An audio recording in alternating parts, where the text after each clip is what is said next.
Good afternoon, everybody. So this is the seminar. We just called it really answers to your questions. So if there's anyone who doesn't know me, my name is Shannon Duerr, and I'm a trainer here at Urban Athlete.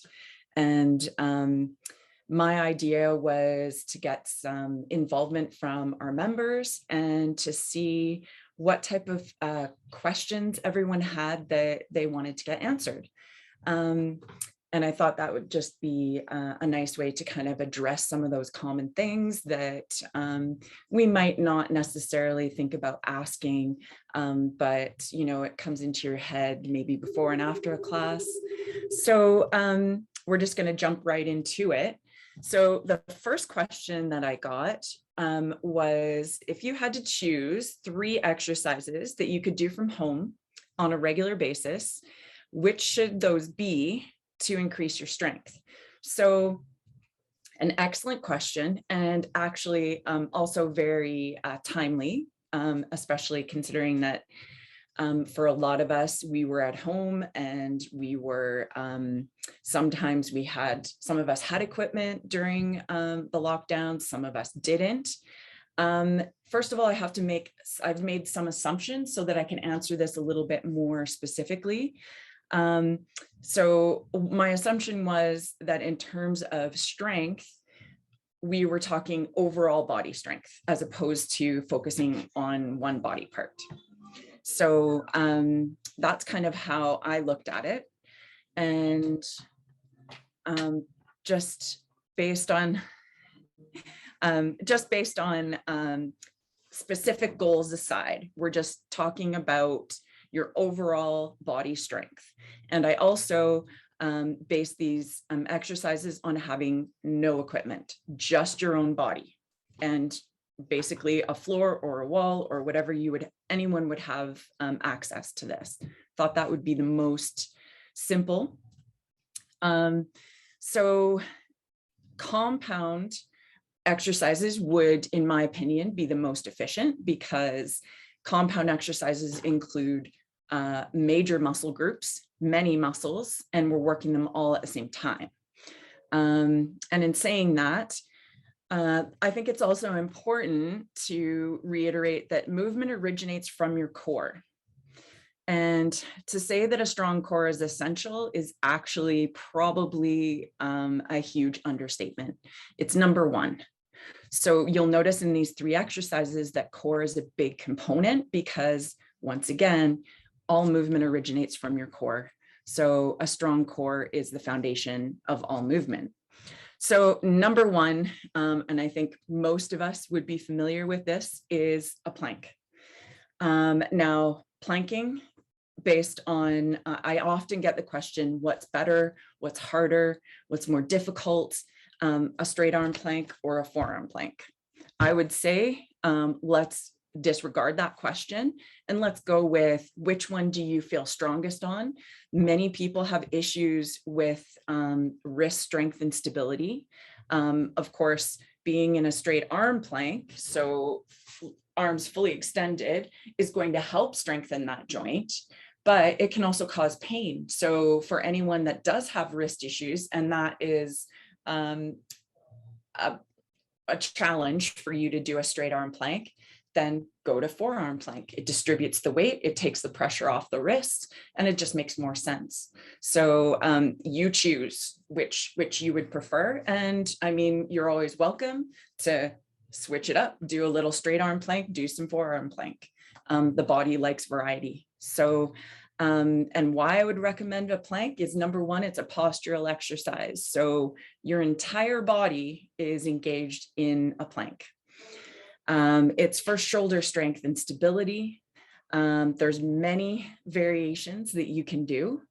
And it's going to help you engage your glutes, engage your hamstrings, engage the front of the body and the back of the body. So I think that this is the number one overall, one of the best exercises to do.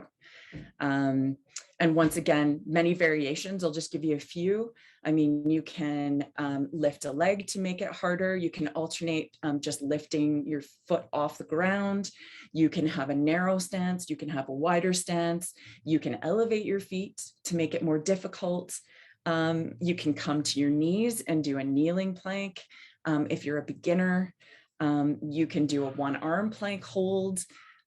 So many different options. A body saw, you could tap the shoulders while you're alternating from one arm to the other.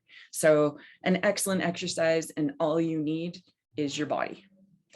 Number 2, I've made a point of keeping these exercises basic, because the more complex we get the exercise, the more opportunity there is for improper form. And if you don't have someone there to give you feedback on your form, there's more opportunity for compensating patterns to happen. And then the exercise is not as effective. So I wanted these to be really basic. So my second exercise is a glute activation exercise. And once again, we're keeping them basic. So bridging is one, which is probably one of the first ones people will think about. Although you need to be careful when you're bridging, because you don't want to overextend through the lower back. And that's one of those compensating patterns that can happen. Because of the amount of time that we sit in a day due to the way that our life is set up now, our hips are often flexed. Just like as I'm sitting in the chair right now, my hips are in flexion. They don't get enough extension. So it's sometimes difficult for us to activate our glutes because we don't need them when we are seated. They become less active. So it becomes more important to really focus on being able to engage your glutes. So I think an exercise that you can focus on this and strengthen the glutes is only going to add to stronger core, better functional movement. So along with bridging, you could also do a step up, just a simple foot resting on an elevated surface. Could just be the stairs in your house, stairs outside your house, or a box, a cushion, something that elevates your foot. You're going to keep the foot flat on the surface, and then you're going to step up with the other foot. And you're going to focus on balancing and planting your foot as you press through the heel and squeezing the glute. Very simple, very functional. And then the last one would be if you wanted to get a little bit more glute specific, would be a prone. So you're going to lie on your stomach on the floor, and you would do a reverse leg lift. So why I like this one is it isolates the glute to lift the leg. So it's not about how high you lift, but you're really going to target that glute muscle, and you're going to create mind muscle connection. You're going to activate the glute, and just that whole mind muscle and activation is key. So, I mean, strengthening is a benefit of these exercises, but it's really key to be able to activate the glutes by movement, because once you master that, then you'll be able to take it into being able to activate your glutes when you're doing a squat. And that's part of the reason why I didn't put a squat in, is because a squat is very complicated. There's a lot of movement education that needs to happen in order to do a squat properly. So let's strip it down to the basics and let's work on those glutes. Okay, so, and the other thing I want to say is that glute exercises are not female specific. So I would love to see, and I do see it in our gym, but I would love to see more males focusing on glute exercises, glute activation, glute strengthening, because we all as people have cores, and we all need strong core, strong posterior chain, meaning the back of your body. So just to address that, I thought it was important to say that this is to all people who are working out, not just for females to have strong glutes. Men as well need it. Everybody needs strong glute engagement and activation. It's a skill. It's an important skill. And lastly, I think a kneeling hip extension with an isometric hold which in other words would be a bird dog exercise. But isometric hold, meaning you're going to hold the position, the final contracted position, for a period of time. Maybe it's a count of 1 to 5 seconds. You could build up to go longer. This also, isometric holding also helps create muscle memory. It helps create that repetition, and for you to be able to align the body and to spend some time holding it, that creates strength. So a bird dog, you learn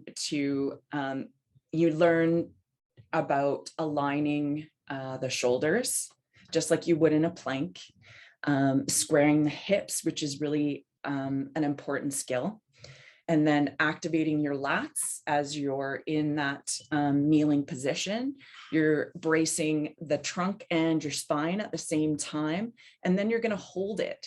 So also recommending that if you wanted to do this kind of a hold and you don't have someone who could put their hand against your heel as you're extended, you could use the wall. Because glutes are a big part, glute and hamstring are a big part of you being able to maintain that nice long extended spinal position. Okay, so that's question 1 answered. Question 2 was, how many times a week should you work out to lose weight and tone? Another great question, and a common one.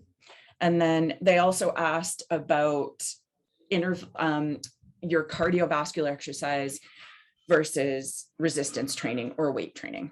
So in the simplest terms, I would recommend the minimum being 3 days a week, with 1 day of recovery between days is recommended if you're a beginner. Now, in saying that 1 day of recovery, let's say you work out Monday, Wednesday, and Friday, and you take maybe let's say you take the Saturday and the Sunday off, or you just take the Sunday off. Those days in between, when you start to get a little more used to being active and doing your workouts, then I would recommend that you would take your Tuesdays and your Thursdays and you would have what I call active recovery days. So active recovery days might be the days when you're doing a cardiovascular workout, but not like HIIT, not high intensity, but maybe it's a lower intensity cardiovascular, 30 minutes, 40 minutes, maybe it's a walk, but you're still being active, but you're not doing any intense training in terms of resistance training. Because resistance training is key for weight loss and toning of your body. Because I think we all know that you can cut your calories, you can cut them in half, and then you can spend like your mornings and your evenings doing cardio, and you'll lose some weight. I think we all know that that will happen, but maintaining the weight loss is going to be more difficult if you're not resistance training as well. And it doesn't necessarily contribute to a strong functioning body. I know it sounds like I prefer cardio. I'm saying I prefer cardio over, or I prefer weight training over cardio. No, I think the best exercise is the exercise you're motivated to do and that you enjoy. But I also say that we have to change things up if we want to see change in our bodies. And weight training is a way to do that.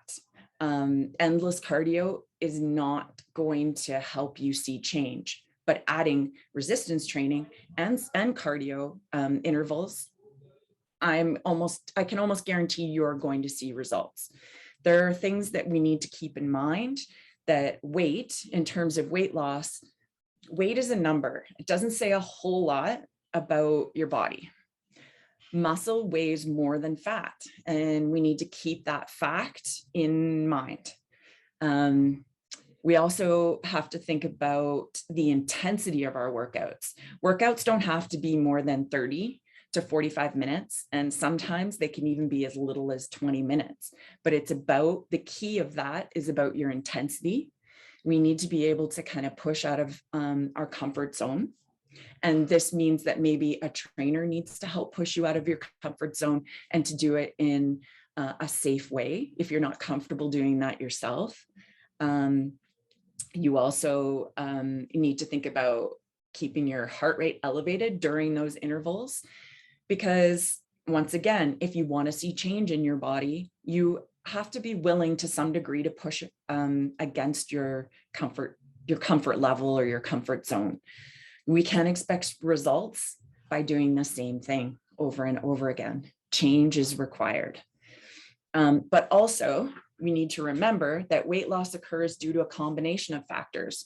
There's sleep, there's nutrition, there's mindset, and physical activity. These all play key roles in initiating and maintaining weight loss, as well as increasing lean muscle mass, which is going to happen by resistance training. So I hope I answered that question. The minimum I would recommend is 3 days a week. And I'm not recommending anything over in terms of cardiovascular exercise, overweight training as being better. But my recommendation is mixing the two. But once again, thinking about some of those key areas. And the other thing that I think is really important for people to know is the fact is that body composition changes like weight loss and lean muscle mass gain are 80% diet related. Exercise and physical activity is 20%, which I think is probably surprising to some people, because some people think that just exercising and not changing, like just ramping up your activity, is going to help you see change. But diet really trumps exercise in terms of weight loss. So it's something to think about. And then also thinking about, to make the most of something like that, is consulting a professional, consulting a personal trainer, consulting a nutritionist. Going to the people that have the knowledge to help you get there is a great way to try and figure out how to navigate your goals. So, okay, that's question 2. Okay, we're going to move on. This one is a really interesting question that I actually learned a fair amount about. So this question is, I just want to read it as it was sent. Question 3 was, I would like to hear what others have to say about FOMO. So that's FOMO, and it's capitalized. Let me see if I have my marker here, just so, I don't know if you guys can see this. I hope you can, but I'm just going to write FOMO.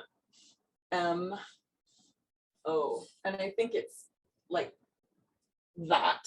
It's an acronym. And it's an acronym for fear of missing out. FOMO. So it's actually a condition that has been studied, and there's been numerous studies on it. And it's always been around. It's not a new, it's nothing new. We've always had, everyone's always has experienced at some point in time the fear of missing out on something. It's prevalent though. The interesting part of this is that it's prevalent particularly amongst young adults in Western society. So it's always been there, but the explosion of social media has launched us headfirst into this fear of missing out experience, because we all have the ability to see what our peers are doing all the time. Now, back when I was growing up and we didn't have the internet and we didn't have phones, you could say that ignorance is bliss, because you didn't know what you didn't know, what you didn't see, what you didn't know occurred. No big deal, because you didn't know that you would have been missing out on anything.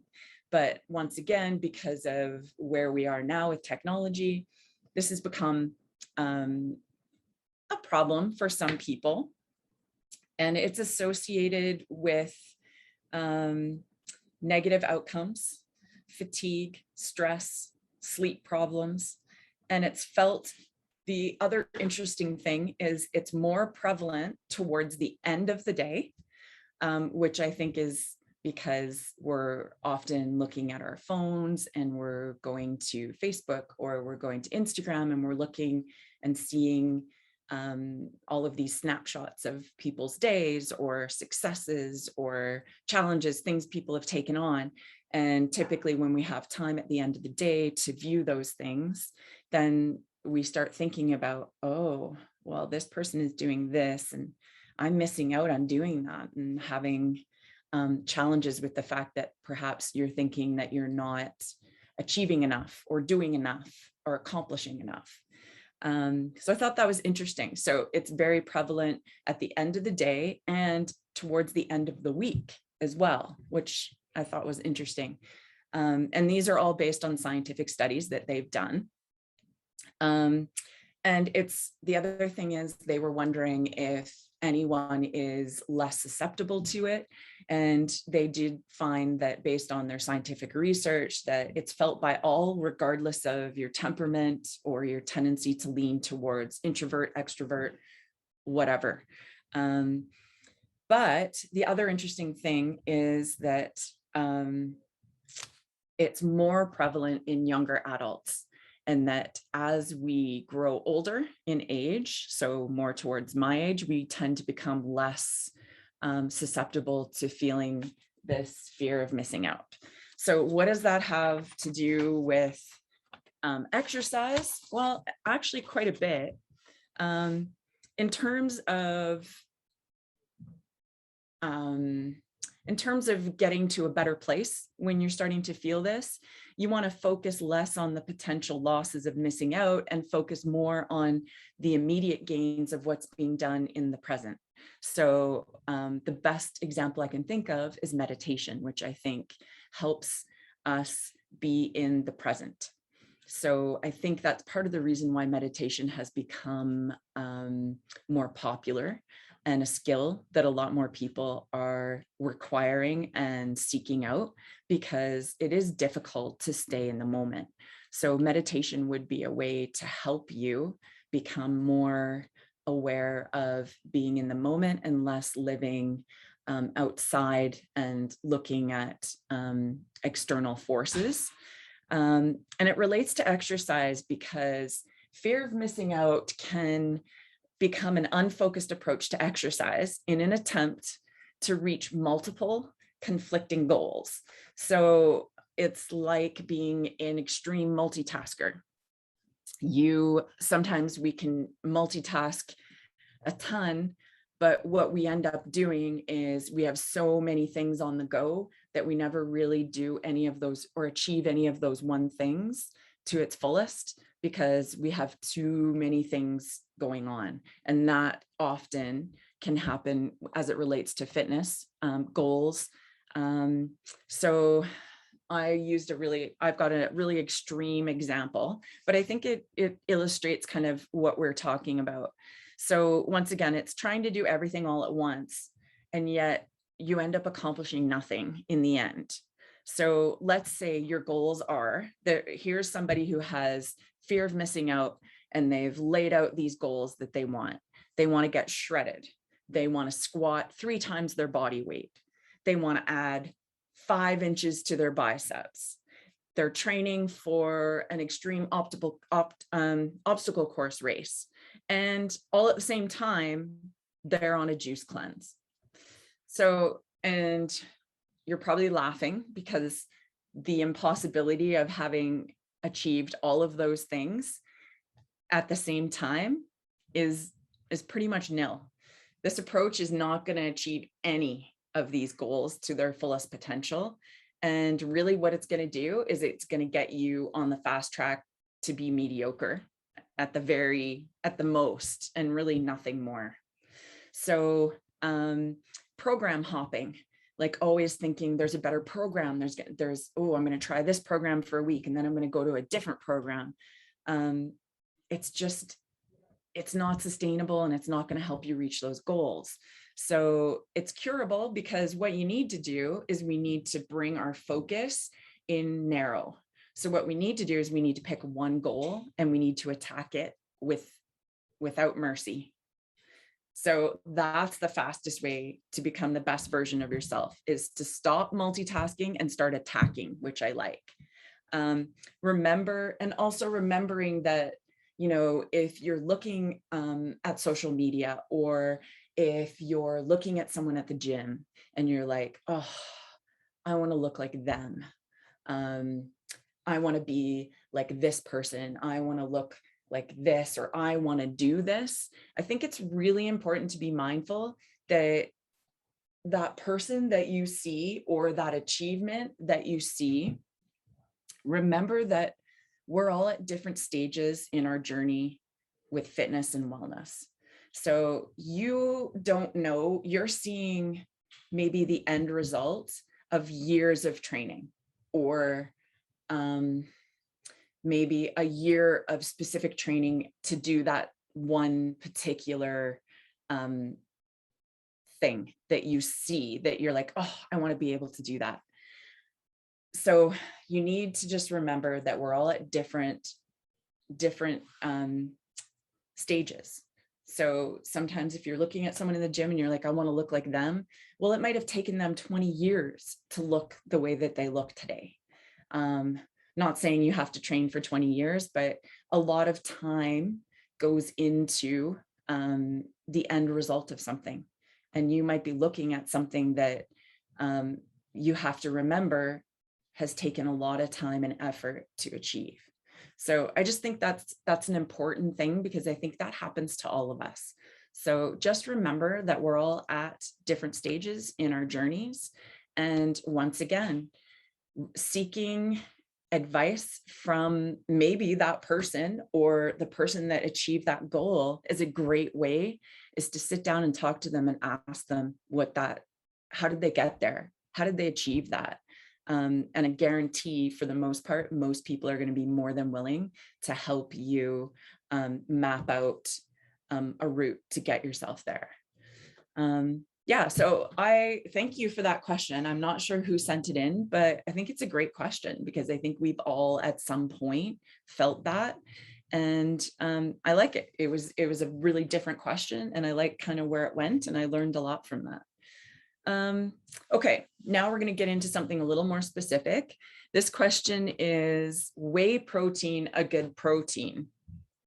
Is it a good protein powder? So, I'm not a nutritionist. So when I talk about nutrition, I want everyone to keep in mind that it is beyond my scope to give you nutritional advice, but I will talk about basic things. So whey protein is a powdered form of protein from casein or whey. So it is a dairy product. I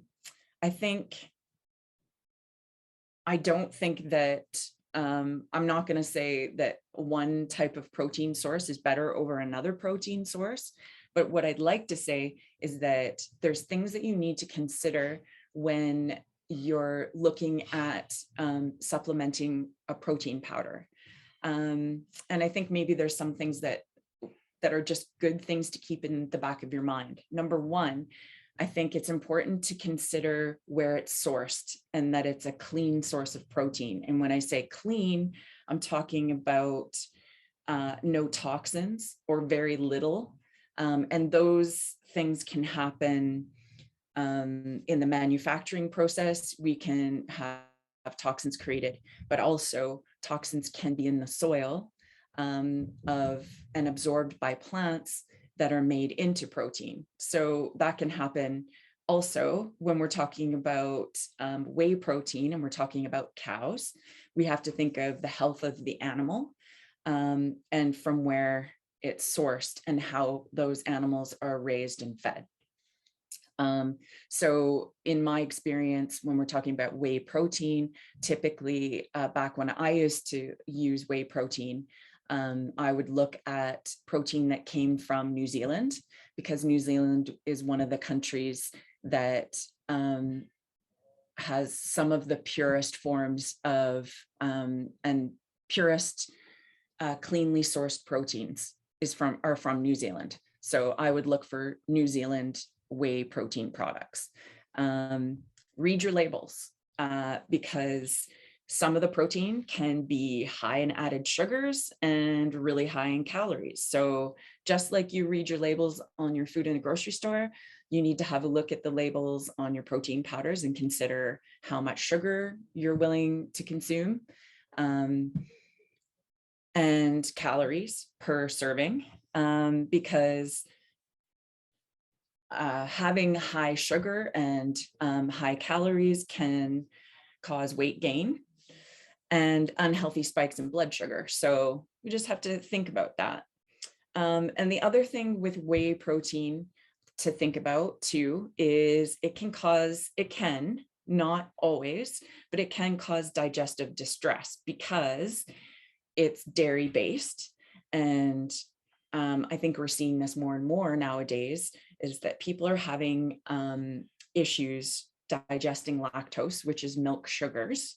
And you can experience gastrointestinal discomfort if they use a milk-based protein powder. So whey protein is a great way to supplement your protein, but you want to think about those things, but you want to think about those components in all your proteins, whether it's plant-based or dairy-based.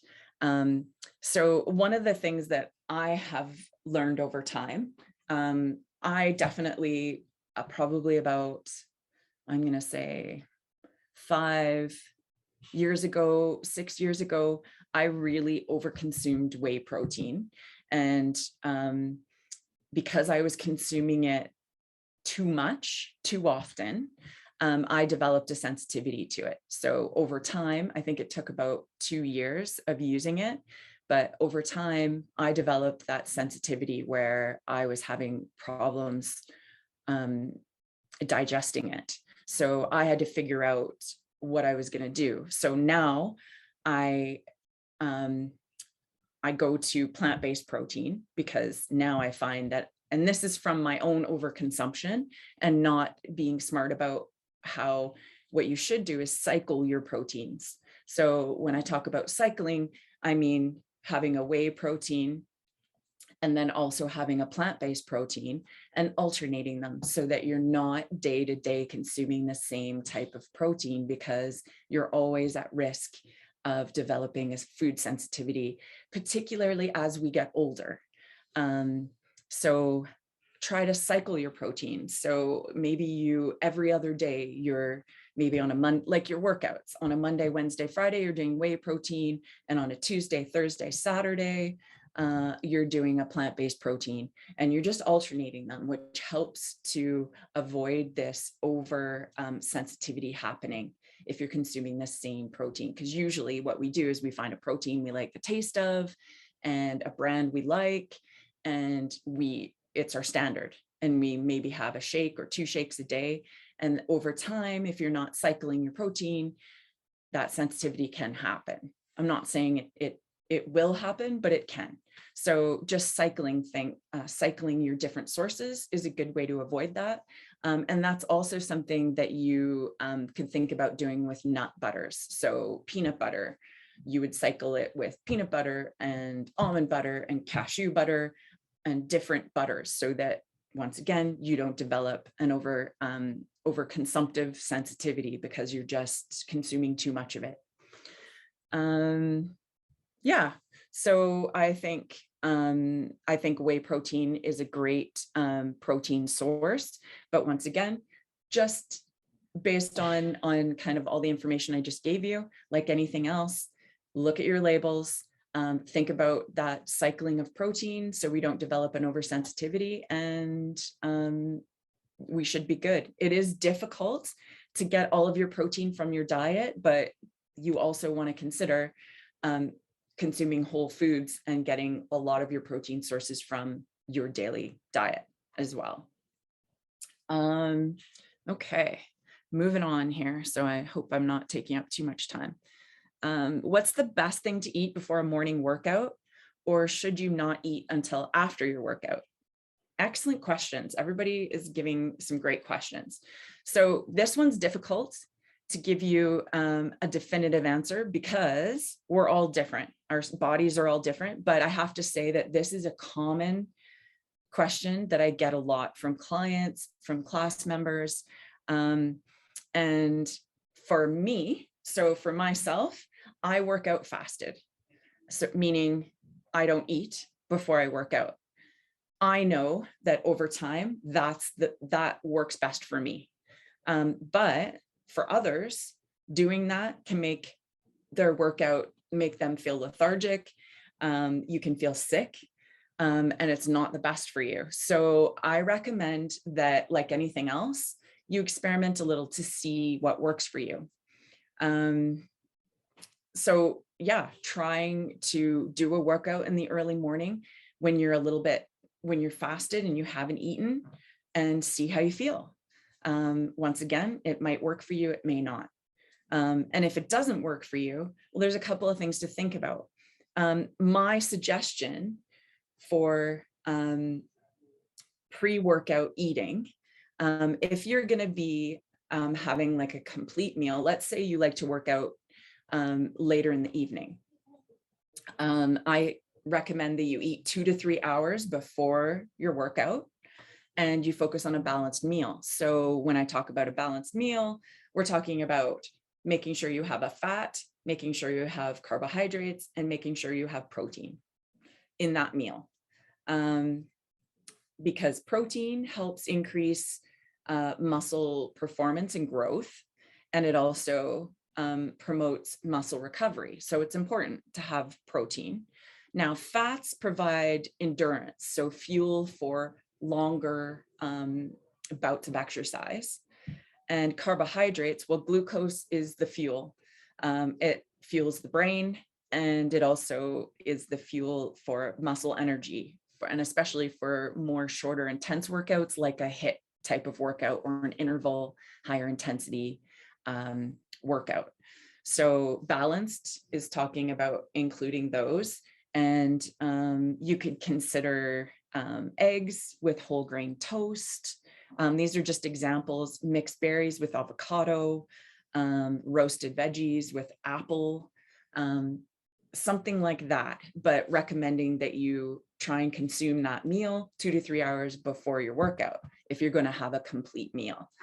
Now, I suggest fruit for providing nutrients and energy that you need pretty quick pre-workout. So this is really close to your workout time.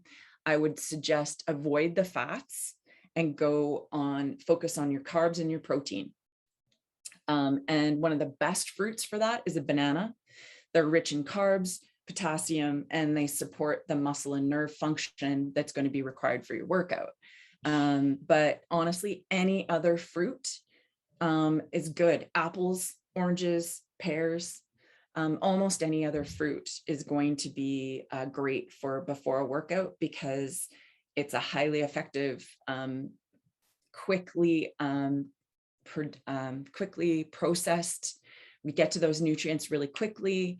And I'd recommend eating as close to probably 10 to 15 minutes pre-workout. So grabbing an apple and having it 10 minutes before you jump into your class, or 10 minutes before, maybe it's not great to eat on the go, but if you have to, maybe you're eating an apple or eating a banana in your car on the way to your workout to meet your trainer. If you're just needing that fuel to get you through. Now, remember that post-workout, we also need to fuel. So your workouts use lots of energy. It drains your body's stores of glucose, and it's difficult for your body to recover the spent energy levels of your workout if you don't replenish. So I often tell participants in my class to think about hydration, not just before and after workouts, but during the day, making it a consistent thing that you do, drinking your water.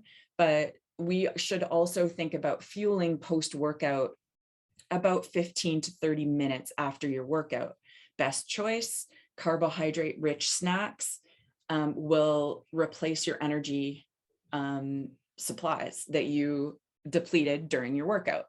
Once again, fruit is another great thing, or some type of higher carbohydrate food is great that you can use to recover post-workout. Okay, so now the next question was the best way to find your maintenance calories. So I do have this piece of paper here. I'm not sure how well you guys can read this, so we're just gonna talk about it. So what we're talking about is your maintenance calories. So this is the calories required by your body to just maintain your body systems. So this is like you laying on the couch. What are the calories required to maintain the efficient functioning of your body with no activity worked into this? So that would be your basal metabolic rate. Same thing, your base amount of calories you need to sustain your body. So in this wonderful world of technology, many apps, a great app that I found, and you can, depending on how you think, if you're more metric driven, or if you are a bit more imperial system, it accounts for both. So if you think in pounds or kilograms, it will adjust for you. And that's the Omni Maintenance Calorie Calculator. So, but there's many different types of apps. So you could just search your phone for a particular app to help you calculate this. So once again, so what we need to figure out is our basal metabolic rate. So there are two different calculations, one for women, one for men, obviously, because our systems are different. So for women, and it's a long formula, but it's to figure out your basal metabolic rate, we are going to go into, and your basal metabolic rate are kilocals per day. And kilocals, not to make this really technical, but kilocalories are just the metric measurement of a calorie. So we call them kilocals or kilojoules, and it's a measure of energy. So we would take 10 times your weight plus 6.25 times your height in centimeters or feet. Your weight could be in kilograms or pounds, minus 5 times your age in years, obviously, and then minus 161 kilocals per day. That's for women. But once again, as I said, this can be done on an app very quickly. You're just going to put your numbers in, it will calculate it for you. And then the formula for men, very similar, but different at the end. 10 times your weight plus 6.25 times your height minus 5 times your age. But then women is minus 161 kilocals a day. Men are plus 5 kilocals per day. So interesting in terms of figuring out the metabolic rate and the difference between men and women, but we also have to recognize that our systems are different. And then what you need to do is you have to estimate your physical activity level, or your PAL, they call it for short, PAL. And there's different hints for that. I won't go through it because you're probably not going to remember, but there's different calculations. So let's say you would have to times your basal metabolic rate based on your activity level, because if you're more active, your maintenance calories are going to go up. If you're less active, then your maintenance calories are going to be less. So just very basic. Now, in saying all of this and giving you all of this information, I just want you to know that we have a ultrasound piece of equipment here where we can do a body composition, and it's going to give you all kinds of measurements. It's going to give you your basal metabolic rate. It's going to give you your maintenance calories. It's going to tell you your fat-free muscle mass. It's going to tell you your water weight. It has all kinds of great information that we can do for you here at the gym. Take probably about 15 minutes tops. You have to do a couple of ultrasound measurements, quick and easy, but then that information can go into an email for you, and we can help you calculate those measurements so that you know, based on the fact that you might want to consider losing weight. If that's one of your goals, then we can help you to find that basal metabolic rate and look at how many calories a day you should be consuming in order for you to start to lose some weight, and how much maybe we need to increase your workouts. So once again, it's a process, but lots of different ways. Asking anyone here at the gym, if you're interested in doing a body composition test, you'll get all of these numbers. All of these numbers would be provided as a result of that test. But you can also look at apps on your phone, like the Omni maintenance calorie count calculator that you can do on your phone. Very simple. Okay, we're almost there. Number 7 is, how long should I wait to work out after I've eaten something? So once again, if you're going to have a pre-workout snack, 10 to 15 minutes prior is usually good time. You can sneak in that snack at least 10 to 15 minutes prior, and it usually you can access that energy right away. It's going to help you get through your workout, and it shouldn't give you any intestinal discomfort as long as you're keeping it snack size and not too big.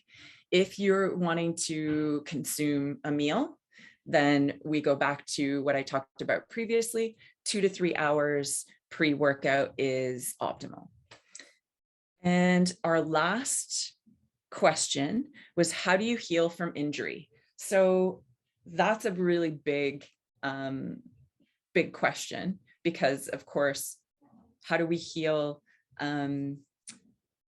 There's many different injuries that we could sustain.